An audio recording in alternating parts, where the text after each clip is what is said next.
하나님 말씀은 구약성경 신명기 18장 15절에서 20절까지입니다.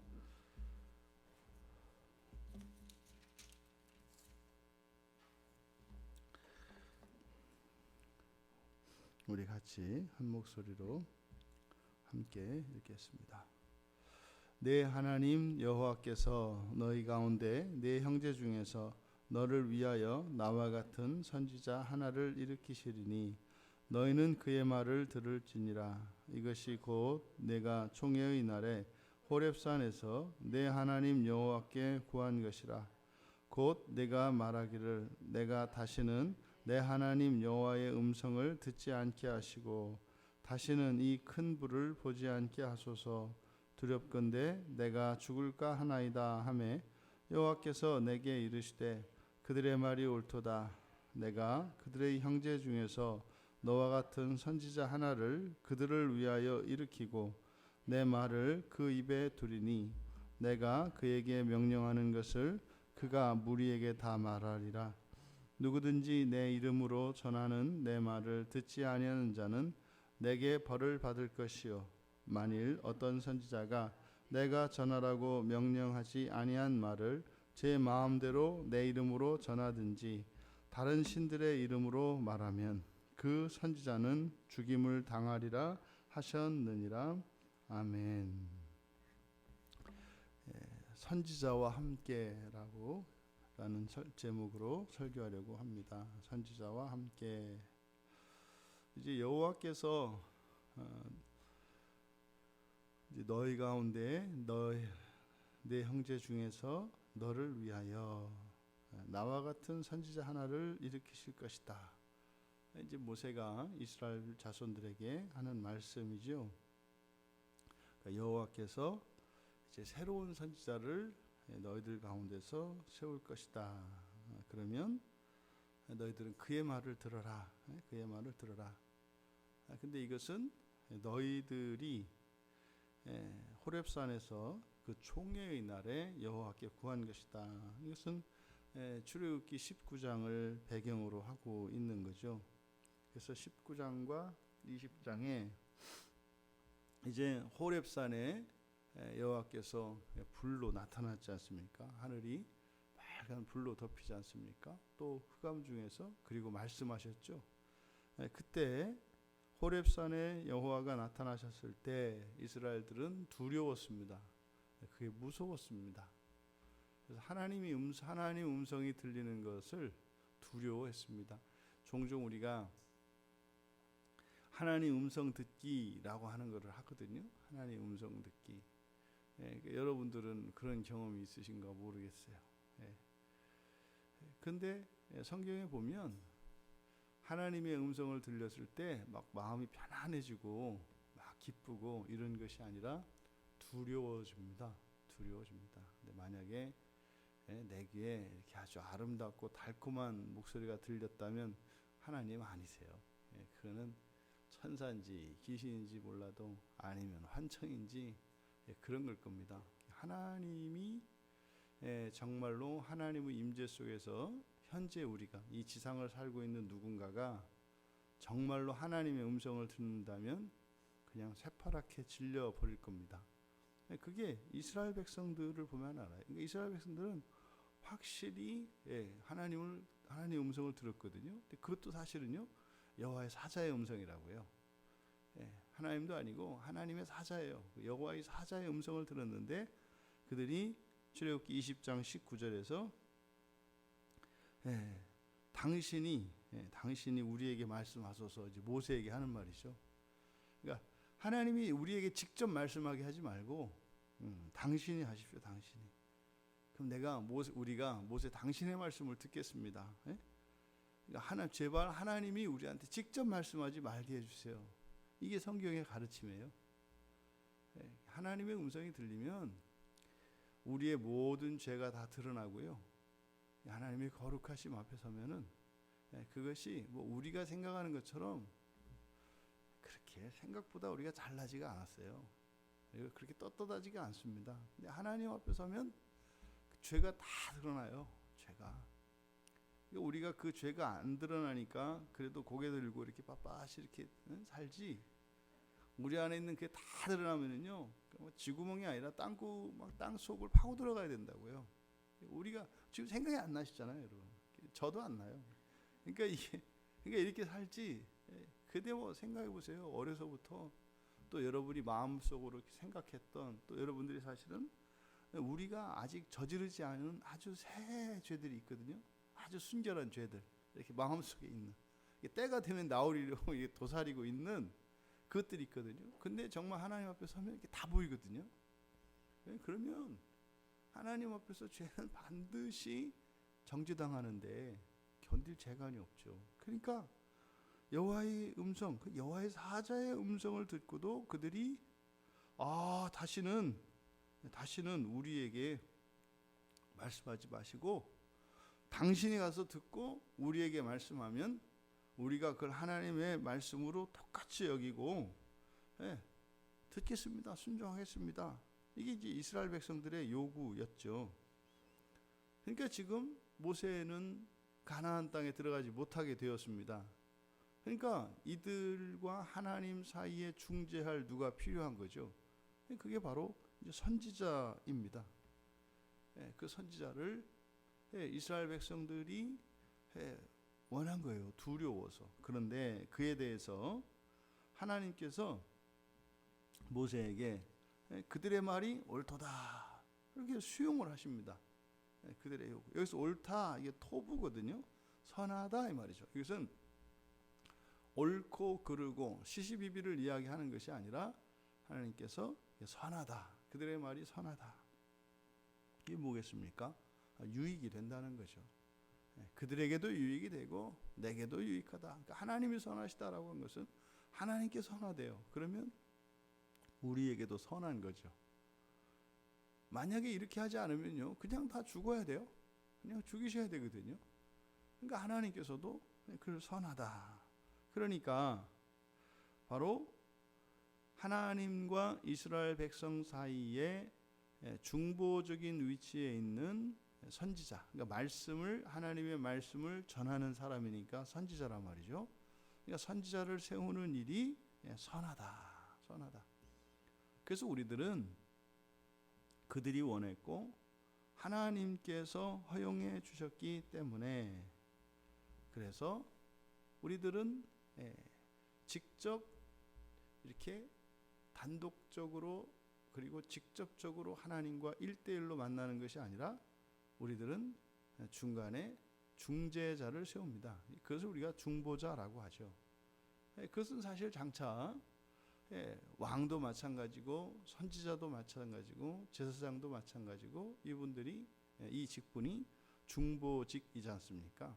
하나님과 우리 사이를 중개하는, 가운데서 연결하는, 이걸 이제 중보자라고 하는데, 이렇게 중보자를 두는 것이 선하다는 거죠. 그래서 우리가 신앙생활을 할 때 개인적으로 이렇게 하나님을 만나고 또 개인적으로 또 말씀을 듣고 합니다. 그런데요, 우리는 중보자를 통해서 한다고요. 그래서 우리의 중보자는 예수 그리스도시지 않습니까?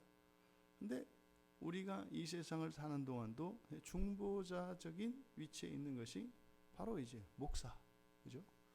우리 교회 안에서는 우리가 중보자들을, 그래서 목사의 목양을 받으면서 우리가 신앙생활을 하게 되어 있습니다.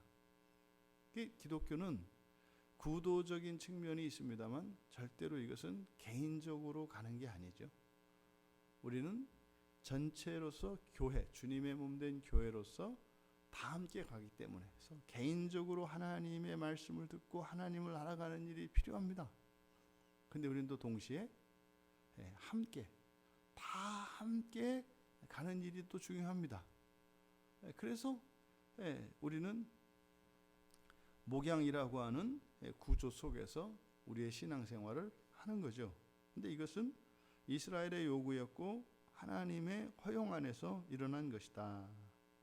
그래서 이제 여호와 하나님께서 그들의 형제 가운데서 선지자를 세울 것이다. 그리고 내가 그에게 내 말을 줄 것이고 또 그에게 명령한 것을 그가 너희들에게 이제 다 말할 거다. 그래서 우리 신앙생활에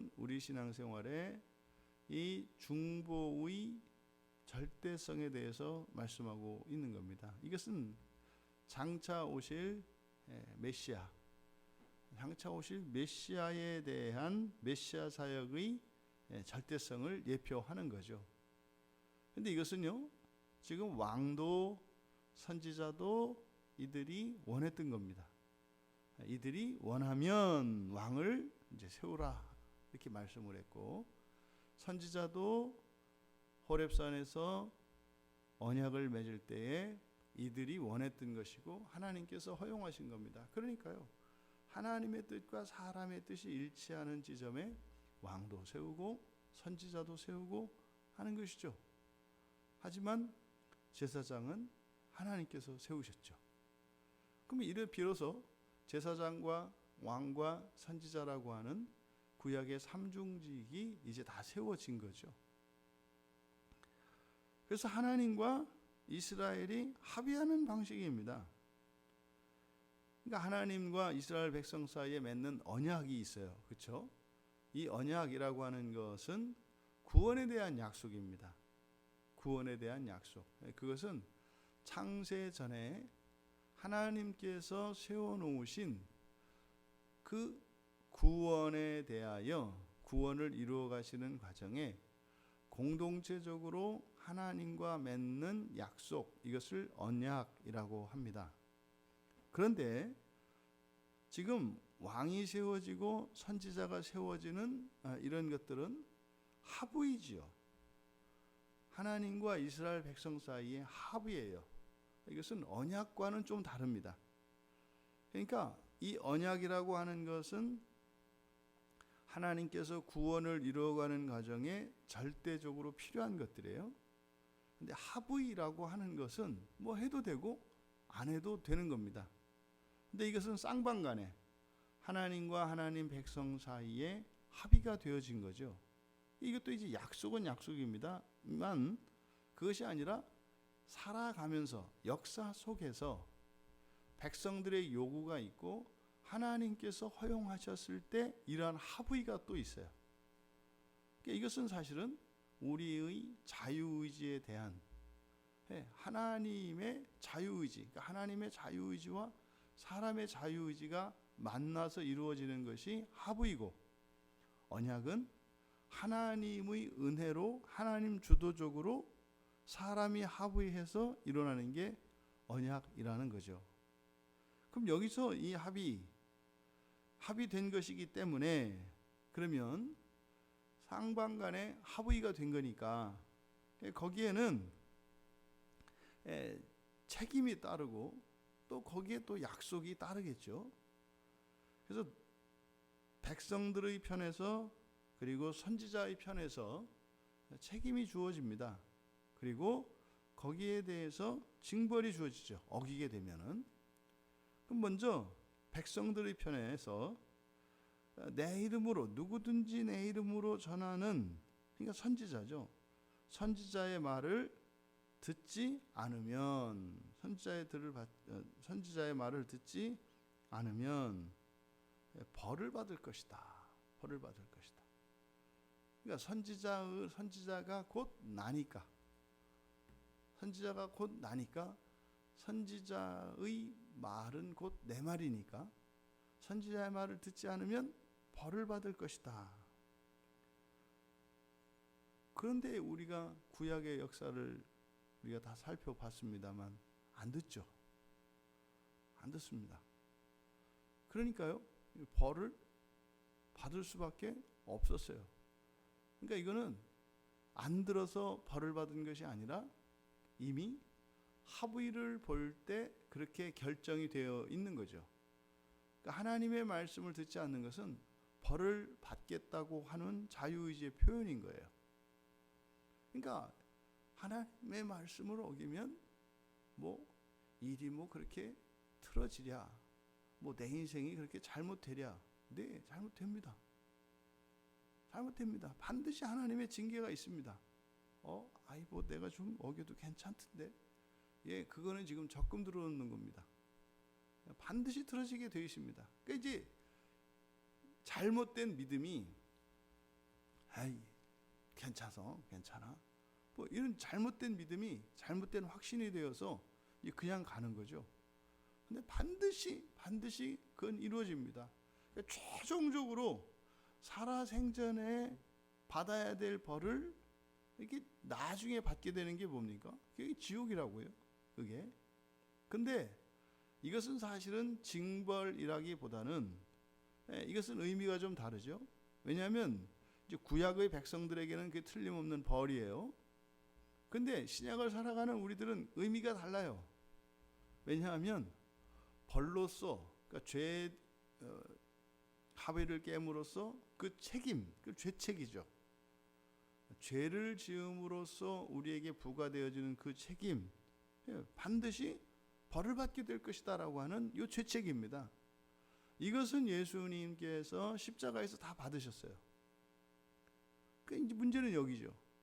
그러면 끝났네. 벌이 없어졌으니까. 그런데 하나님께서 이 약속하신 이 징벌이라고 하는 의미는 두 가지 의미가 있습니다. 우리의 죄책의 문제도 죄책의 의미가 하나 있고, 또 하나는 우리가 죄를 지을 수밖에 없는 우리 자신의 부패성이에요. 이 오염과 부패의 문제가 있습니다.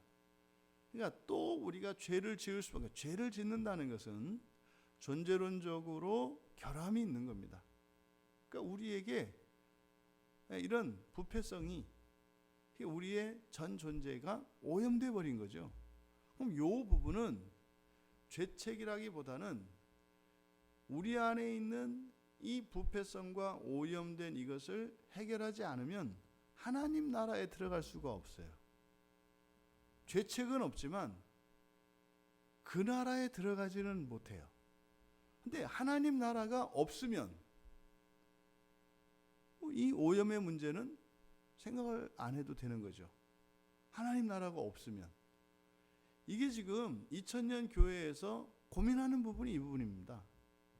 그러니까 죄책만 있고 오염과 부패에 대해서는 뭐 반드시 해결해야 되는 것이 아니고, 또 그것을 해결해야 될 그 이유를 제시하지 못하고 있어요, 교회가.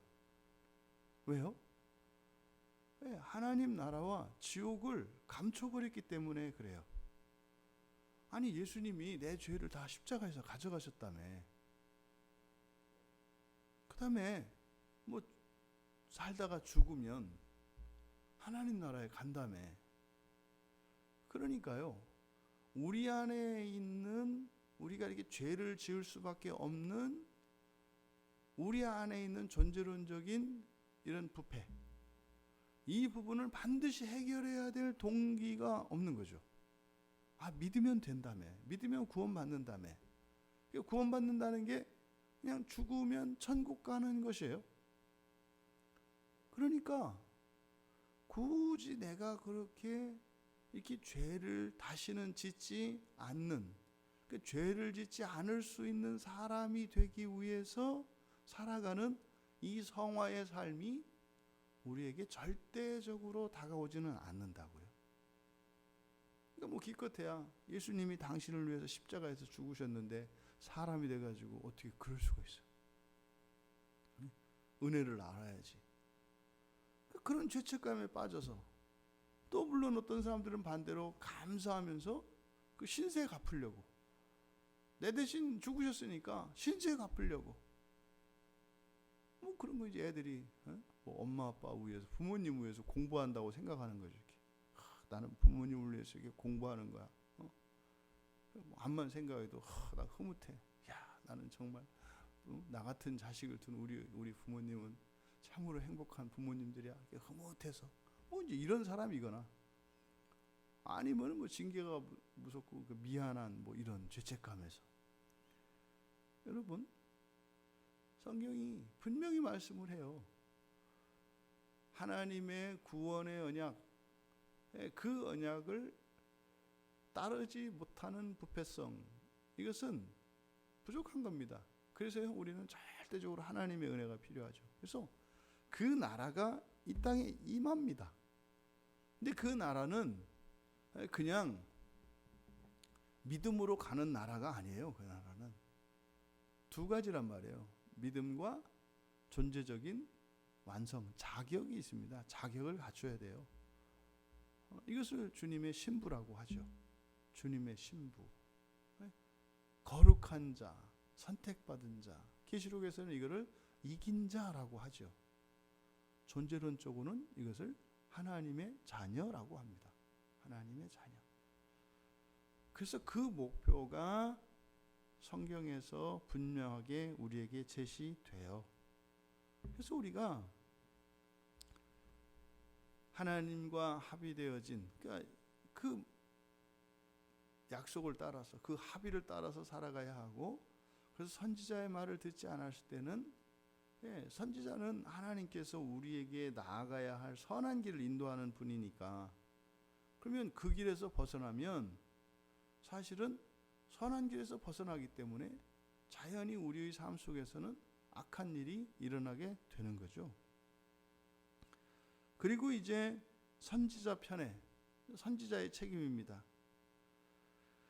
여호와 하나님께서 주신 말씀, 전하라고 명령하지 아니한 말을 제 마음대로 전하면, 그것을 내 이름으로 또 다른 신의 이름으로 말하면 그 선지자는 죽임을 당하리라. 그러니까 백성들에게는 벌을 받을 것이다 이렇게 얘기했고, 그 선지자에게는 죽임 당할 것을 말씀합니다. 그러니까요, 선지자는 자신의 뜻이나 생각, 그것을 전해서 안 되고 오직 하나님의 뜻과 하나님의 생각만을 전해야 합니다. 또 백성들은 그 말씀에 순종해야 합니다. 선지자가 만약에 하나님의 말씀을 어겼을 경우에는 죽임을 당할 것입니다. 백성들은 벌을 받을 것입니다. 그러니까 선지자에게는 벌 중에 가장 큰 벌이 주어져 있죠. 그럼 이것은 오늘날 우리들의 삶 속에서도 마찬가지입니다. 성경은 하나님의 말씀이 기록된 책입니다. 유일한 책입니다. 그리고 오직 완전한 하나님의 계시만 적혀 있는 것이 성경입니다. 그래서 목사들의 이 설교는 선지자적 직분이죠. 사실은 이 강단에서 설교되어질 때 그것은 성경 안에 있는 것이어야 합니다. 만약에 성경에 없는 것을 전한다면 그에게는 죽임 당할 것이라고 하는 약속이 되어 있다는 사실을 우리가 기억해야 합니다. 그래서 설교자들은 늘 두려운 거예요. 그리고 때로는 두렵지만 말하지 않을 수가 없는 거예요. 왜요? 저 살자고 하는 겁니다. 안 하면 죽어요. 안 하면 죽어요. 그러니까 때로는 사람들의 마음에 거치는 것일 수 있고, 사람들이 싫어하는 것일 수 있습니다. 그리고 미움받을 수도 있습니다. 그런데 그럼 어떻습니까? 하나님께 죽임당하는 것보다 이 세상에서 받는 그런 오해나 멸시나 박해나 그런 게 대수겠습니까? 버티면 되는 거 아닙니까? 죽으면 그만이고요. 그래서 말씀을 맡은 자들은 하나님 앞에서 늘 두렵습니다. 참으로 이것이 이 성경을 통해 발견한 진리가 그것이 참으로 그러한가 하여 늘 상고하고 기도하고 하나님께 의지할 수밖에 없죠. 근데 언제부턴가 그 두려움이 사라지기 시작했습니다. 하나님의 말씀이 아닌 것을 두려움 없이 서슴없이 그냥 전하고, 또 하나님의 말씀을 하나님이 아닌 다른 이름으로 전합니다. 심지어는 자신의 이름으로 전하기도 하죠. 내 말이 곧 하나님의 말씀이다. 대표적인 게 로마 교황입니다. 가톨릭의 교황은 본인의 말이 하나님의 말씀이라고 믿고 있습니다. 가톨릭 신자들은 마찬가지로, 그래서 교황도 아니죠. 교황성하죠. 교황성하의 말씀은 곧 그것이 하나님의 말씀이라고. 그래서 그들은 가르칠 때도 교황의 교실을 가르칩니다. 강단에서 교회 신자들에게 교황의 이름으로 교황의 가르침을 가르칩니다. 그러면은 하나님께서 분명히 약속하셨죠. 죽임을 당하리라. 이스라엘 역사 속에서도 거짓 선지자들이 있었고, 또 참 선지자의 말씀을 듣지 않던 이스라엘 백성들의 역사가 있습니다.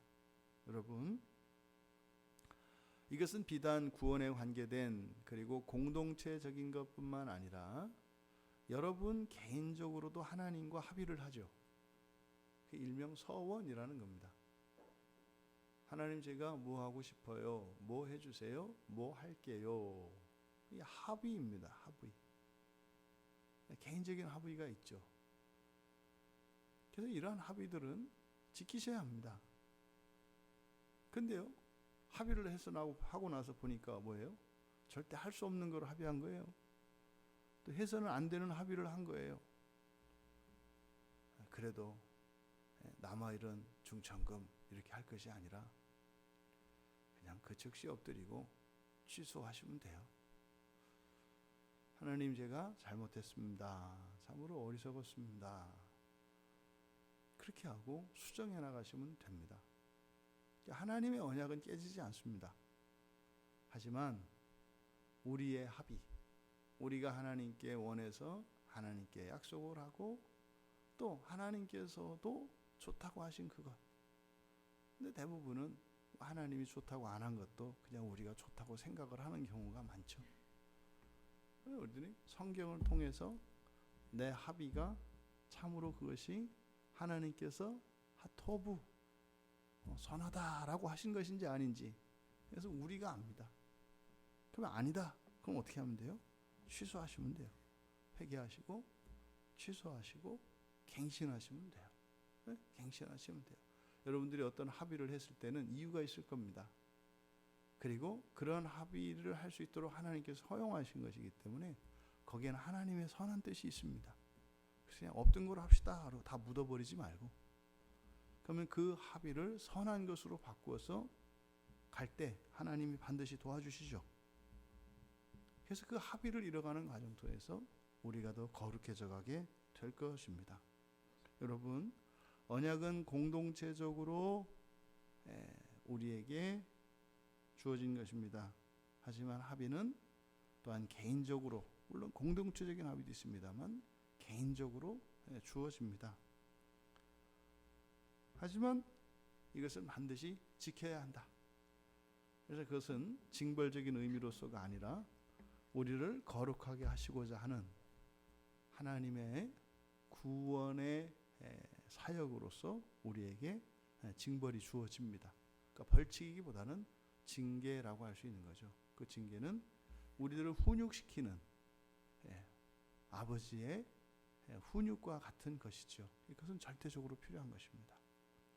오늘도 여러분들이 하루를 살아가실 때 그렇게 여러분들이 개인적으로 공동체적으로 했던 이러한 합의들, 그것을 이루며 살아갈 때 하나님의 은혜가 있을 것이고 또 그 하나님의 은혜로 우리가 더욱 거룩해져 가게 될 것입니다. 그것은 영광스러운 일입니다. 그 나라의 한 걸음 더 다가가는 것이기 때문에 그렇죠. 오늘 하루도 또 우리가 이렇게 함께 모여서 예배를 드리고 또 제가 설교를 하고 이 주신 말씀을 통해 하나님의 그 참된 뜻을 발견하여 살아가는 것이죠. 오늘 하루도 그 믿음 안에서 여러분의 개인적인 또 교회적인 그리고 국가적인 시대적인 그런 합의가 있습니다. 이걸 우리가 사명이라고 부르죠. 그것을 따라 오늘도 승리하시는 하루 되시기를 주님의 이름으로 축원합니다. 존귀하신 하나님, 언제나 저희들에게 하나님의 말씀을 들을 수 있는 선지자와 같은 목회자들을 세우셔서 하나님의 말씀을, 하나님의 그 뜻을 알게 하시고 또 저희들이 원하는 것을 하나님께 아뢰므로 또 하나님께서 저희들의 뜻을 받아주셔서 하나님과 저희 사이에 생겨난 많은 합의들이 있습니다. 하나님 것을 잊지 않고 지키며 살아갈 수 있도록 도와주시고 또한 그렇게 하나님의 뜻 안에서 이루어진 그 합의를 따라 살아갈 때 저희들의 죄와 허물이 드러나게 하시고 그러한 과정을 통하여 회개하고 하나님의 은혜를 입음으로 더욱 거룩해져가는 하루하루가 되게 하옵소서. 감사하며 예수님의 이름으로 기도하옵나이다.